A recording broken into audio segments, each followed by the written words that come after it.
What's up, y'all? Welcome back to Icing the Puck. Coming at you here again with some more playoff hockey updates, man. Not too much going on, as the series wind down a little bit and we get less and less of them, a little less to talk about, but nonetheless important news. Jordan, how you doing, bro? Good. I mean, wasn't the greatest Saturday ever, but everybody knew like there was no way that series was not gonna, be back and forth a little bit.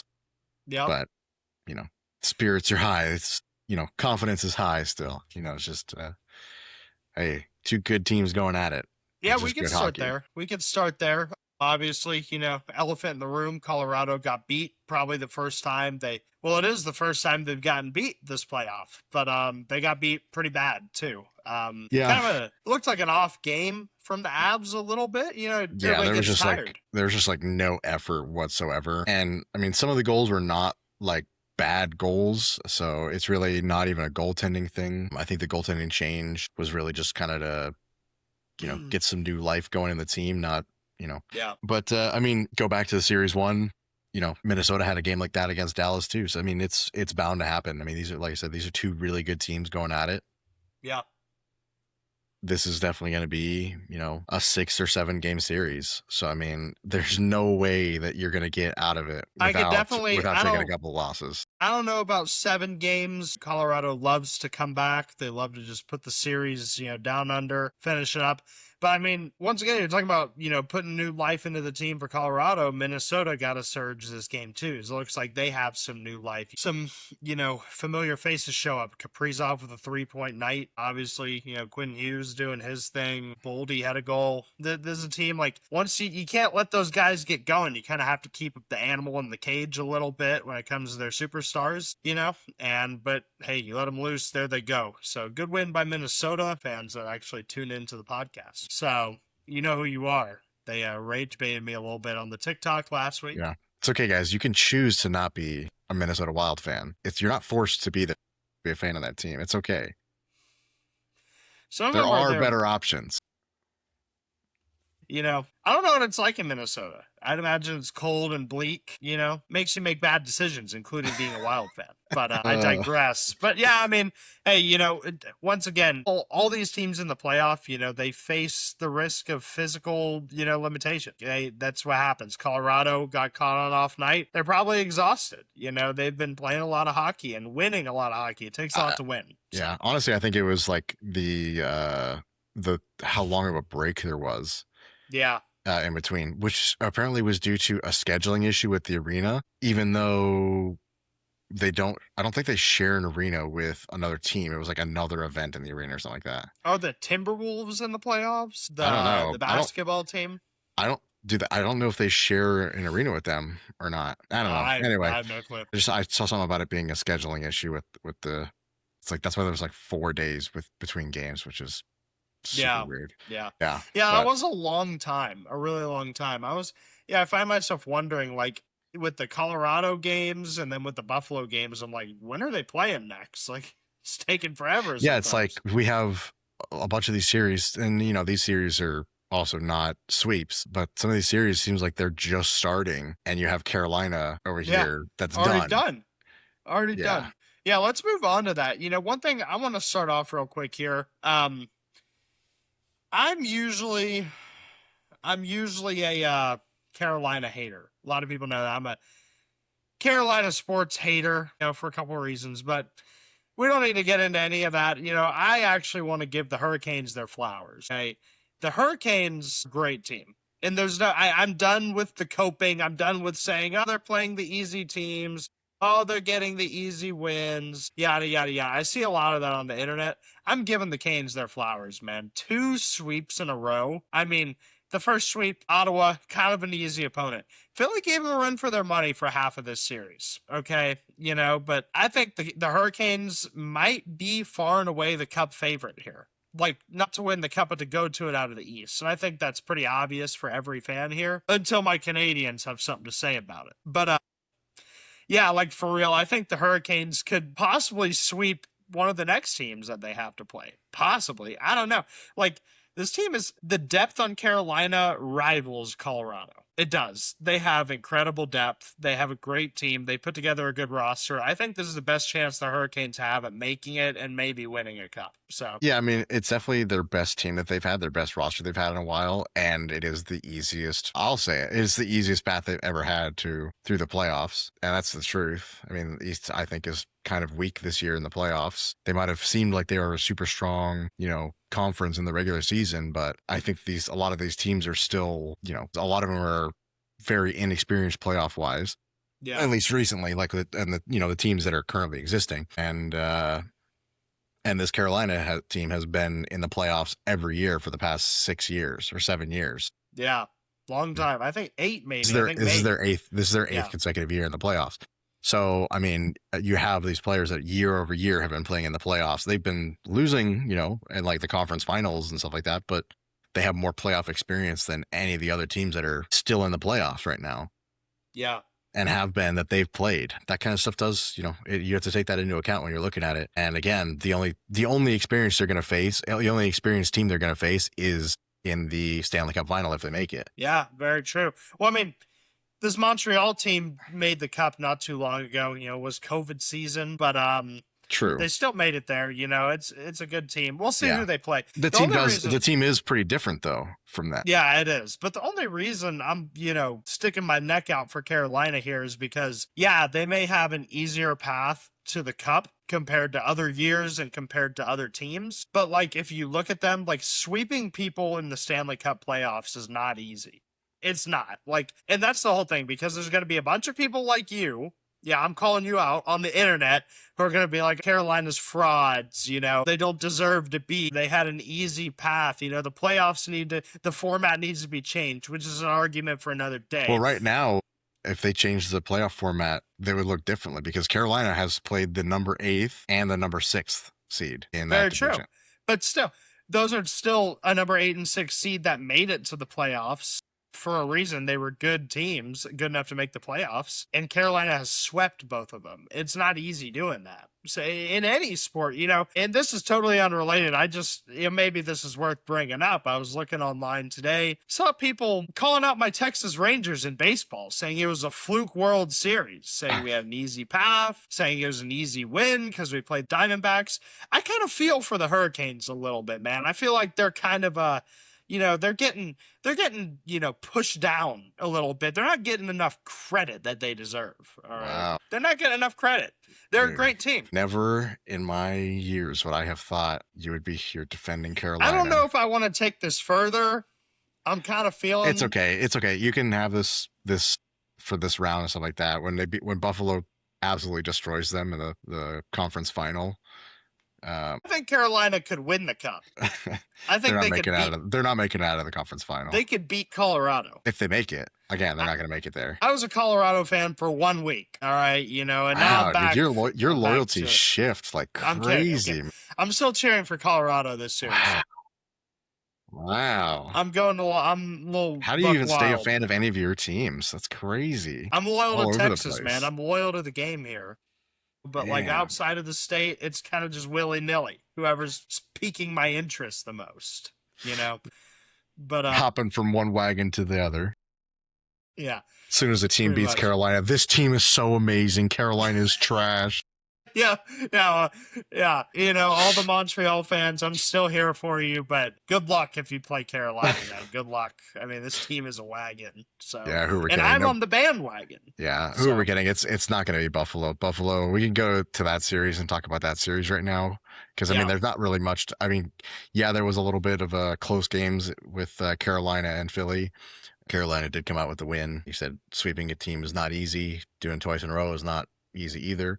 Good for them. It is. I'll admit that it is difficult to sweep 2 teams like that, but will they hold up long term? We'll see. But talking about Buffalo and Montreal, I mean, I was joking when I said, Buffalo, because Buffalo kind of looks like trash right now. Tonight, yes. And the last game.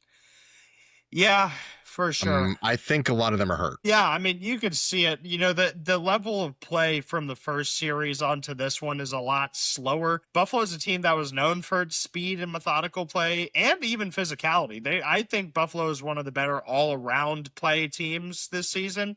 Yeah. And you can tell now it's slowing down a little bit. Both of those things have dropped off. Yeah, for sure. And other than them getting roughing penalties for going after players. That's really the only thing they've done right now. But that's all you can do whenever your play slows down, you know. And this is a common theme, though. Whenever we get into the second round and then the conference rounds and the cup, even, well, I won't say the cup.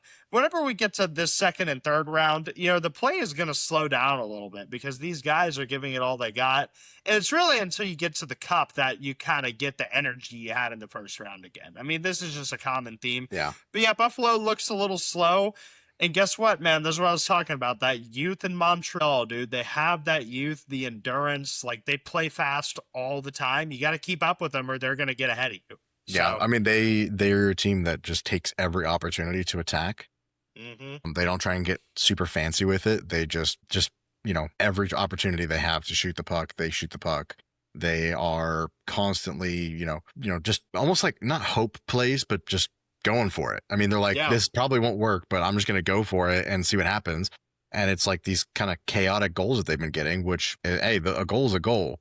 So and that power play first unit is lethal, dude. It is lethal. And this is another thing I said coming into this series. Montreal, incredible power play. Buffalo, one of the worst power plays in the whole playoff. I mean, they're finally starting to pick it up, but still, man, special teams matters this deep in the playoffs. And the other thing too is like they're trying to play like regular 5-on-5, like a power play, and they're trying to get too fancy with their plays and be a little too cute, and it's costing them. I mean, they've had a couple turnovers turn into goals and stuff like that, and that's not how you win. Listen, Buffalo needs to get back to basics, man. They need to get in front of the net.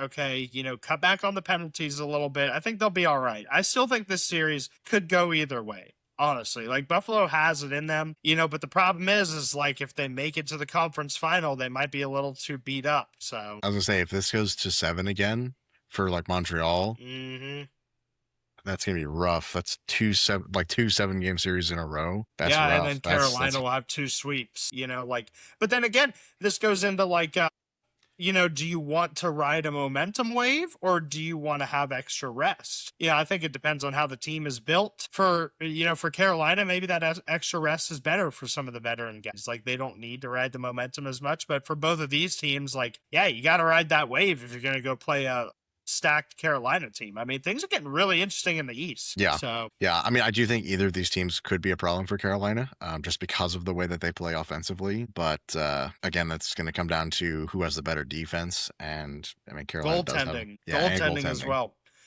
So and Freddie's been on one, dude. I was gonna say I would put all of these teams, all 3 of those teams, in the same level of like goaltending. Yeah, a little bit. For sure. I think right now, Carolina has a little bit of the edge just because they have better defense in front of their goaltender.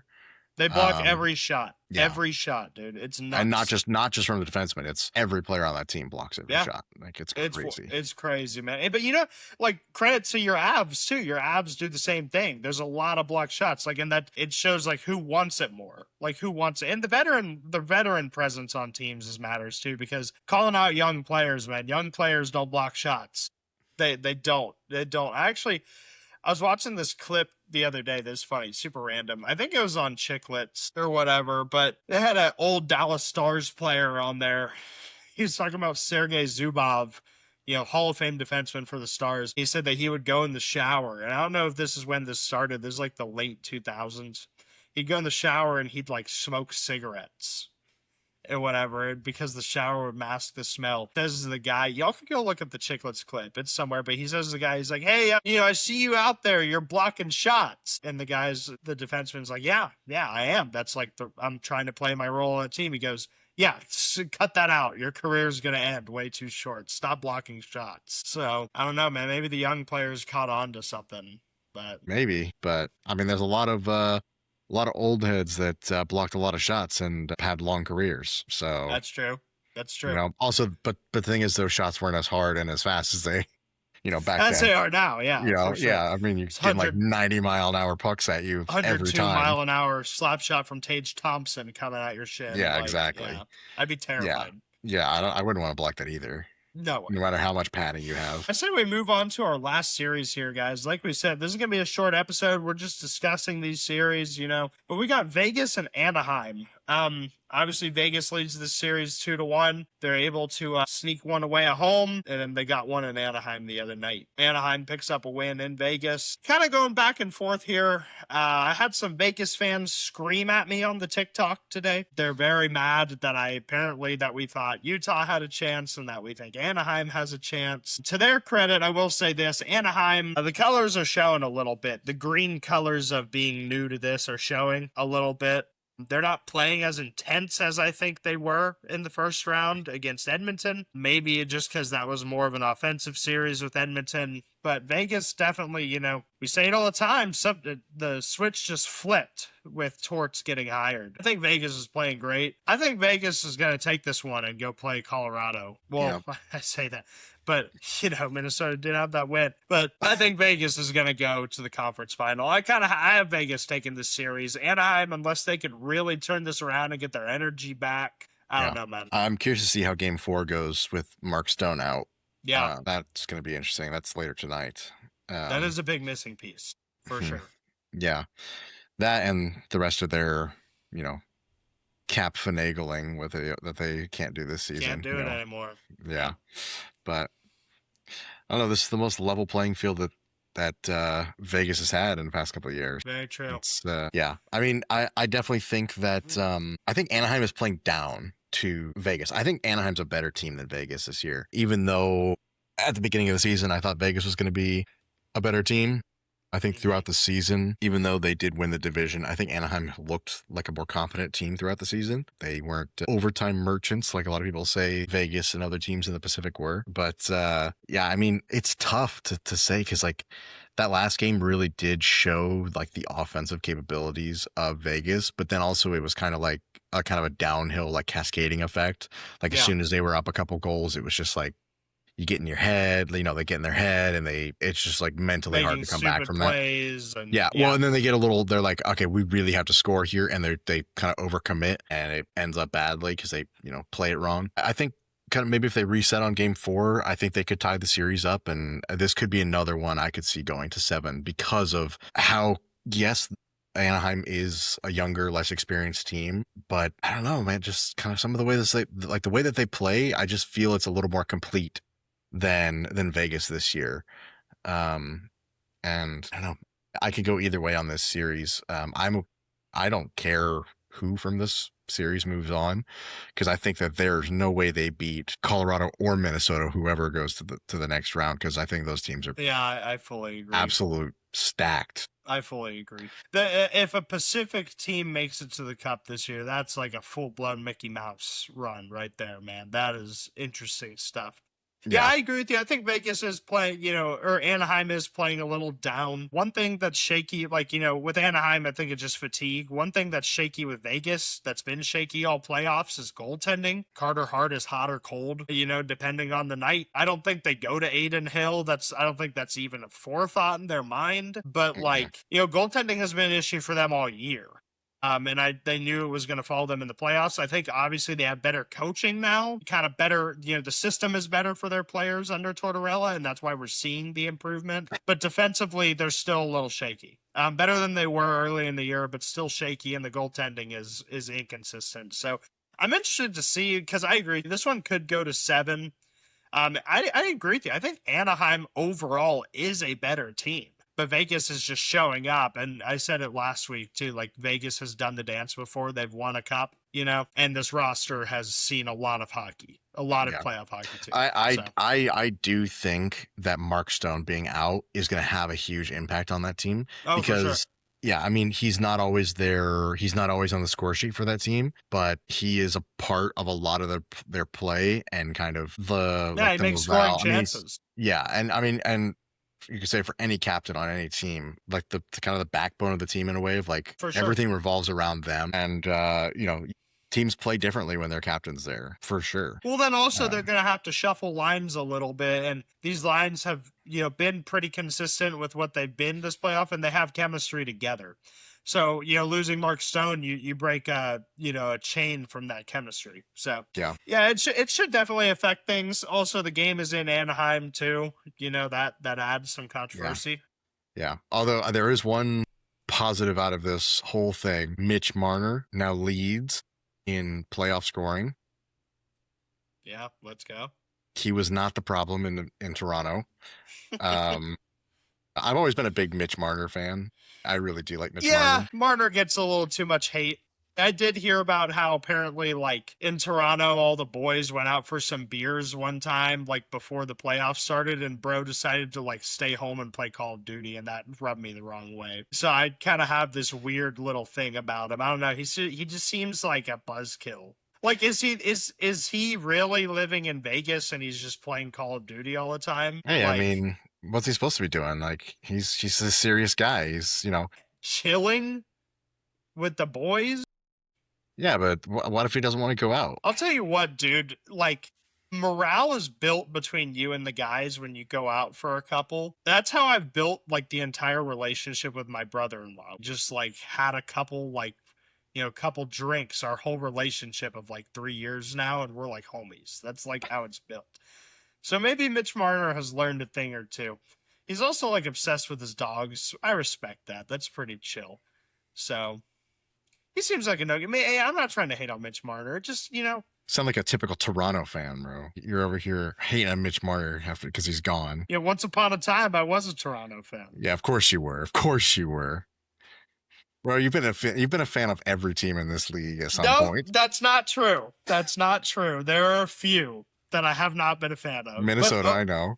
Overwhelmingly, I have been a fan of pretty much, I'd say, 28 of 32 teams. Your deep dark secret. You've cheered for Edmonton before too. I know you have. I bet you have. I know you have. I have to think about this one. I think you have. When Optin first became a fan, yes. So yeah, you could add them on the list. I can name the teams that I have never been a fan of and that I never will be a fan of. I forgot you were a Vegas fan too at one point. Man.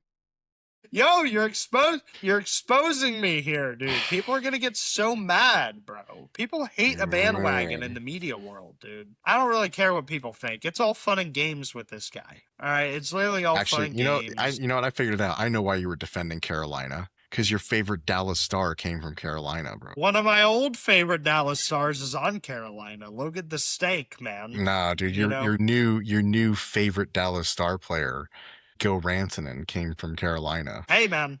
Carolina legend. If it wasn't for Carolina, we'd never have Miko.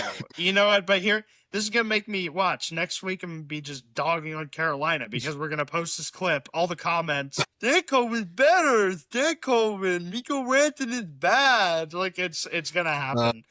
Yeah. I mean, Carolina somehow managed to win that trade more than Dallas did. That's crazy. For like one of the worst trades in hockey history, Carolina come out ahead. That's crazy. If they win the cup, maybe I'll admit they won the trade. But all I'm gonna say to end off this little segment, can't wait to get my Gavin McKenna Leafs jersey in the mail and wear it for an episode. Nah, dude, I feel like the Leafs are gonna pass on him. No. Bro, they're going to have to pass on him, bro. Him and his mom are going to be in jail together. Yeah, that is wild, bro. That is wild. Why do people keep saying stuff about his mom? I mean, she got in trouble too now. I know, so. That's what I'm saying. Like, what is that? Oh, man, this is crazy. The problem. Bro, I'm going off the rails to end this episode, okay? I'm just going to say this. If you're a mama's boy, you need to quit it, dude. This is the Mother's Day special episode. Love my mom. We all love our moms. But, like, if you're a mama's boy, you have some serious problems, dude. Like, I think guys that are, like, obsessed with their mom, like, especially into, like, their young adult years, have some problems, dude. Like, it is all cool to love your mom. Love your mom with everything in your heart, okay? But you should love other things too, man. Like, I'm getting a little crazy. That's a wild rant for Mother's Day. Damn. Love my mom. I love my mom, but like, I don't know, if you're so like suckling on the teat, dude, in your 20s, like, all right, that's enough. The episode is getting out of hand. We have to stop. Man, that's funny. It's not even about hockey anymore. There's going to be a life advice podcast after hours. The episode title, Brian Hates Mothers. Sign up for our Patreon for after hours where we talk about non-hockey related things. That's what we're going to start doing. Jeez. Dude, if that's a clip that we post, it's over for this show, dude. Bro, you're going to get canceled so hard. I know I might, dude. It's going to be bad. It's going to be bad. Whatever. We say what we want on this But- podcast. That wasn't even that bad. No, It's okay. it was just kind of funny. You're just making fun of guys. That's so funny. And maybe that's like a call out to Gavin McKenna and Connor Bedard. Like, so what Corey Perry hit on your mom, dude? He's like a 40-year-old freak. Like, you know, I don't know. But then again, I've never seen somebody like hit on my mom, like in a strange way. You know, like, I don't know. So this is getting a little out of hand. This is getting out of hand. Getting a little out of hand. This is funny. Man, but yeah, that's what happens when we're deprived of round one playoffs. When there's not enough games going on, we start talking about other stuff. I know. My mind is set on things other than hockey. But no, there is a lot of hockey left to play though, and you know, one more game tonight, more games tomorrow, and it's gonna be good. It's heating up even more. The Canadians scored again. Did they? Let's go Montreal, baby. Yeah. Let's go. I do kind of want them to get eliminated so there's no Canadians. Bro, Cup, stop. It's my team. Canada's never going to win a Stanley Cup ever again. Can't you tell I'm wearing their colors right now? With the Texas and the Texas Bucky's shirt? The Colorado Bucky's shirt. Shout out Greg. Is it? Shout out Greg and Nancy. My new Bucky's Colorado shirt. Shout out Jordan's mom. Shout out Jordan's mom. We love the moms. And shout out my mom. I love my mom. We love the moms. We don't love the mama's boys. True. Evan McKenna, Connor Bedard, I'm watching you. You would be the Corey Perry on your team. No. All right. That's enough. Jordan's right. Things are heating up. Can't wait for more hockey. It's been great. Hopefully the game tonight is solid. I have a feeling it will be. Yeah, I think it's going to be pretty intense. Yeah. We'll see. Things are heating up. Getting to the conference finals soon. We'll see. Hopefully, if there's not 4 days between the games. But yeah, it'll be like next month by the time we start. Yeah. The conference final round. Jeez, man. All right. That's it. We will keep watching hockey, and we'll see everybody in the next one. Yes, sir. Adios.